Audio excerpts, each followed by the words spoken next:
तो ये कहानी है मोहनलाल नाम के व्यक्ति की, जो मोतीपुर गांव में अपने 2 जवान बेटे रतन और भानु के साथ रहता है।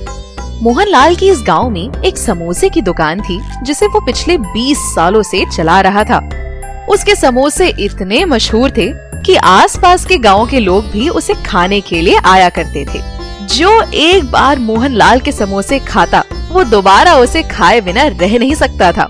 गांव के छोटे बच्चे, औरतें, यहाँ तक कि बूढ़े लोग भी उसके समोसे खाने के लिए बेसब्री से इंतजार करते थे कि कब मोहनलाल की दुकान खुले और बाकी सब समोसे का आनंद ले सकें। भाइयों और बहनों, आज एक बार फिर से स्वागत है आप सबका हमारे स्वादिष्ट समोसे की दुकान में। जल्दी आओ और लुफ्त उठाओ, जल्दी आओ, जल्दी आओ। अरे वाह मोहन चाचा, आज तो तुमने समय से पहले ही दुकान खोल दी। कोई खास बात है क्या? अरे ना भाई, वो त्योहार आने वाले हैं तो सोचा अब थोड़ा जल्दी खोलूं, और कोई बात नहीं। चाचा एक बात कहूँ, बुरा मत मानना, तुम्हारी उम्र हो रही है, भला कब तक तुम इस दुकान को अकेला चलाओगे? घर में 2 बेटे हैं, उनसे कहो तुम्हारी मदद करें। इतने सालों से तुमने मेहनत करके इस दुकान को आज इतना बड़ा बनाया है, अब तुम आराम करो। कहो तो मैं बात करूं उनसे। ना बेटा, तुम चिंता मत करो, और वैसे भी जब तक मैं अपने हाथों से समोसा बनाकर तुम लोगों को ना खिला दूं, मुझे संतुष्टि नहीं मिलती। चलो ठीक है, जैसी तुम्हारी इच्छा। अब मैं चलता हूँ, काम के लिए देरी हो रही है। हीरा वहाँ से चला जाता है। उसके जाने के बाद मोहनलाल सोचता है, वैसे हीरा बात तो सही कर गया। अब मेरी उम्र हो रही है, शरीर में भी उतनी जान नहीं लगती कि दिन रात समोसा बना सकूं। मैं आज रात अपने बेटों से इस बारे में बात करता हूँ। शाम को काम खत्म करने के बाद मोहनलाल अपने घर जाता है और दोनों बेटों को पास बुलाकर उनसे कहता है, क्या बात है पिताजी, आपने मुझे और भानु को एक साथ बुलाया? हाँ बेटा, तुमसे एक जरूरी बात करनी थी। तुम तो सब जानते हो कि कैसे 20 साल पहले मैंने ये समोसे की दुकान खोली थी, और आज ये कहां से कहां तक पहुंच गई है। पर अब मेरे पास इतनी ताकत नहीं है कि सारा दिन बैठकर दुकान चला सकूं। अब तुम लोगों की बारी है कि तुम इस दुकान को और ऊंचाई तक ले जाओ। मैं चाहता हूं अब मेरे इस कारोबार को तुम दोनों भाई मिलकर संभालो। मैं तो पहले ही बता देता हूँ, मुझे अभी कोई काम नहीं करना है। मैं तो अपना खुद का व्यापार करूंगा, और वैसे भी पिताजी, इसमें हम दोनों का क्या काम? भैया अकेले भी तो दुकान चला सकते हैं, और ज्यादा हुआ तो कभी कभी आप भैया का हाथ बटा देना।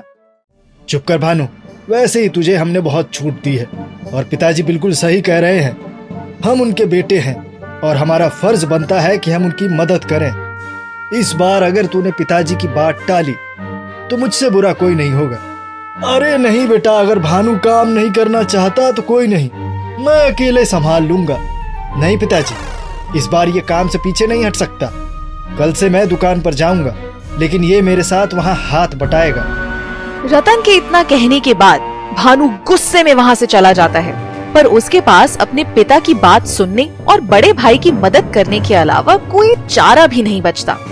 मन मार कर वो अगली सुबह होते ही अपने बड़े भाई रतन के साथ दुकान पर जाता है और अपना काम शुरू कर देता है। आओ आओ, गर्मा गर्म समोसे खाओ। एक बार खाओगे तो बार बार आओगे। बच्चे हों या बड़े, सबके लिए ये है बने स्वादिष्ट समोसे। आओ आओ आओ। अरे वाह रतन, आज तो दोनों भाई मिलकर काम कर रहे हो, क्या बात है। चलो इसी बात पर समोसे खिला दो, देखो तुम्हारे हाथ में मोहनलाल जैसा जादू है कि नहीं। जरूर भैया, लो ये लो। ओहो, क्या खुशबू है। क्या समोसे बनाए हैं तुम दोनों ने। दोनों बेटे बाप पर ही गए हैं, मजा आ गया खाकर। हाँ हाँ हाँ, चल भानु जल्दी हाथ बटा मेरा, काफी लोग आने वाले हैं। कुछ ही देर में उनकी दुकान में समोसे खाने के लिए भीड़ इकट्ठा होने लगी। दोनों भाई साथ मिलकर सभी ग्राहकों को जल्दी जल्दी समोसे देने में व्यस्त हो गए। ऐसे ही कई दिन बीत गए। रतन और भानु हर रोज समोसे बनाते और लोगों को खिलाते हैं। एक दिन भानु का बहुत पुराना दोस्त समीर उनकी दुकान पर आता है। भैया, एक प्लेट समोसे लगाना जरा। भानु जैसे ही उसे समोसा देने जाता है, वो देखकर हैरान हो जाता है कि ये तो उसका पुराना दोस्त समीर है। अरे समीर, तू तू तो बिल्कुल पहचान में नहीं आ रहा। ये सूट बूट चश्मा एकदम कमाल का लग रहा है भाई। ओह भानु, बहुत सालों बाद आज गांव आना हुआ है मेरा, तो सोचा तुम्हारे मशहूर समोसे खाता चलूं। अरे समीर, तू तो बिल्कुल बदल गया है। ये क्या हाल बनाया तूने अपना? 4 साल पहले शहर की एक कंपनी में मेरी नौकरी लग गई थी, तो बस वहीं चला गया। क्या ही बताऊं, ऐसा लगता है जो भी सपने थे वो सच हो गए। बड़ी बड़ी इमारतें, गाड़ी, खूब सारा पैसा और ऐश की जिंदगी। तुम लोगों को भी शहर आ जाना चाहिए। आखिर कब तक इस दुकान में बैठे रहोगे? नहीं नहीं, ये सब हमारे बस का नहीं है। हम तो भाई साधारण सुखी जीवन में ही खुश हैं। चलो जैसा आपको सही लगे। ये लो समोसे के पैसे, अब मैं चलता हूँ। समीर के वहां से जाने के बाद भानु मन ही मन सोचने लगता है। ये भैया तो बिल्कुल कुछ नहीं समझते। आज समीर के पास वो सब कुछ है जो होना चाहिए। मैं ऐसे नहीं रह सकता, कुछ तो करना ही पड़ेगा। मेरा बस चलता तो मैं ये दुकान बेचकर कब का शहर भाग जाता, पर ये भैया और पिताजी कभी इसके लिए नहीं मानेंगे। अब मुझे अकेला ही कुछ देखना पड़ेगा। रात होते ही भानु इस बारे में फिर से बहुत सोचता है और अगली सुबह होते ही वो काम की तलाश में शहर जाने का निर्णय लेता है। पर तभी उसके पिता उसे आकर बोलते हैं, बेटा, पास वाले गांव में एक शादी है, मैं और रतन वहां जा रहे हैं। हम लोग 1 हफ्ते में आ जाएंगे, तब तक तुम दुकान संभाल लेना। ठीक है पिताजी, आप यहाँ की चिंता मत कीजिए। आज के दिन भानु मन मार कर रुक जाता है, लेकिन अगली सुबह होते ही वो शहर के लिए निकल पड़ता है। भानु शहर की ओर जाने वाली बस का इंतजार कर ही रहा था, तभी उसे वहाँ एक आदमी लखन मिल जाता है। वो भानु को परेशान देखकर उससे पूछता है, क्या हुआ भाई, इतने परेशान लग रहे हो? कहाँ जा रहे हो अकेले अकेले? मैं काम की तलाश में शहर जा रहा हूँ। आपको भी देखकर लगता है कि आप भी वहीं जा रहे हैं। हाँ, मैं भी वहीं जा रहा हूँ। वैसे जहाँ तक मुझे पता है तुम्हारी तो समोसे की दुकान थी ना, वो काम बंद कर दिया क्या? अरे नहीं, दुकान तो है ही, पर मुझे कुछ बड़ा करना है। मेरे घर वाले दुकान मेरे हवाले कर शादी में गए हैं। मुझे यही मौका दिखा शहर जाने का, इसीलिए मैं दूसरा काम ढूंढने जा रहा हूँ।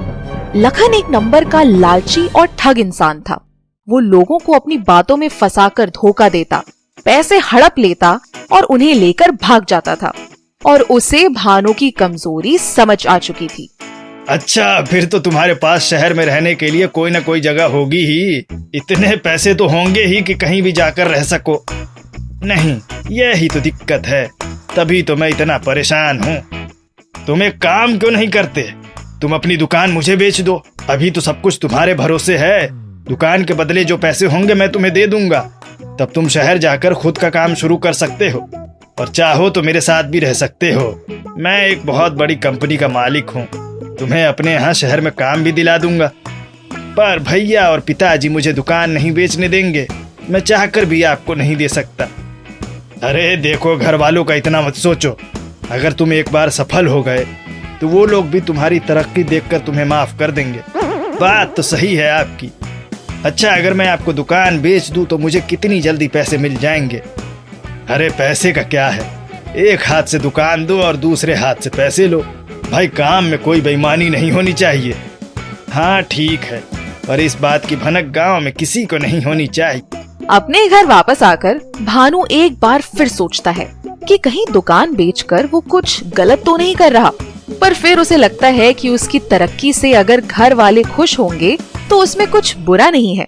अगली सुबह ही वो दुकान का कागज लेकर लखन के यहाँ पहुँच जाता है। ये लो भाई लखन, दुकान के कागज। अब जल्दी से तुम मुझे पैसे दे दो ताकि मैं शहर जाकर किसी कंपनी में काम कर सकूं। अरे वाह, मुझे तो पता था तुम जरूर आओगे।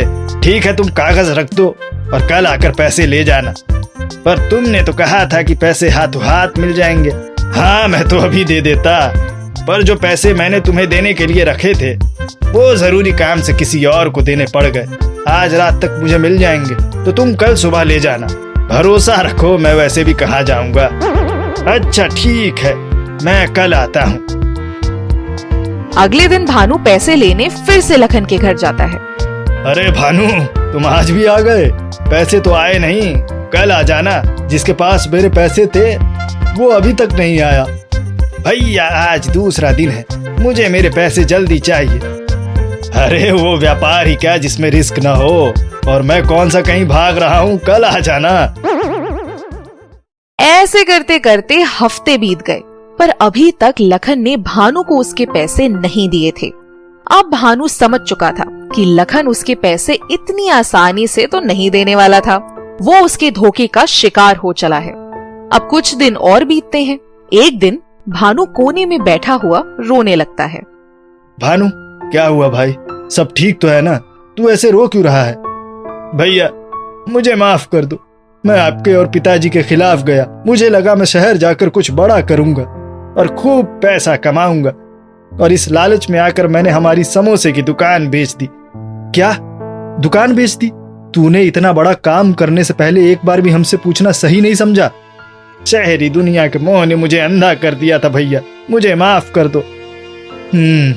अब गलती तो तूने कर दी, लेकिन तू अब अकेला नहीं है मेरे भाई, मैं तेरे साथ हूँ। अब तो इस धोखेबाज लखन को सबक सिखाना पड़ेगा। इसके लिए मेरे पास एक मजेदार प्लान है। इस लखन को उसके अंदाज में जवाब देना पड़ेगा। वो कैसे भैया? पैसों के लालच में ये लखन कुछ भी कर सकता है। अब तू और मैं एक अमीर व्यापारी के रूप में अपना भेष बदल कर उसके पास जाएंगे और उस लखन के बच्चे को अपने लालच में फंसाएंगे। बाकी तू देखता जा। रतन और भानु प्लान के अनुसार अपना भेष बदल लेते हैं और लखन के घर पहुंच जाते हैं। कौन है? हम लोग शहर से आए हैं। हमारी करोड़ों की एक कंपनी है, मैं उसका मालिक हूँ और ये मेरा चेला। हम आपके पास व्यापार का एक प्रस्ताव लेकर आए हैं। आपके बारे में बहुत सुना है। ओह आइए आइए, आप जैसे बड़े लोग मेरे यहाँ। मैं तो आपके सामने कुछ भी नहीं, फिर भी आप मेरे यहाँ। बताइए मैं आपकी क्या सेवा कर सकता हूँ? वैसे तो ऊपर वाले की दया से हमारे पास 4 बंगले हैं, विदेश में 3 बड़े घर और एक मामूली सा काम है जिससे महीने के 1 करोड़ रुपए तक आ जाते हैं। पर हम इस कंपनी को और भी बड़ा बनाना चाहते हैं और हमने तुम्हारे बारे में बहुत सुना है। अगर तुम हमारी इसमें मदद कर सकते हो तो बहुत अच्छा होगा। ये तो कुआं खुद ही प्यासे के पास चलकर आ गया।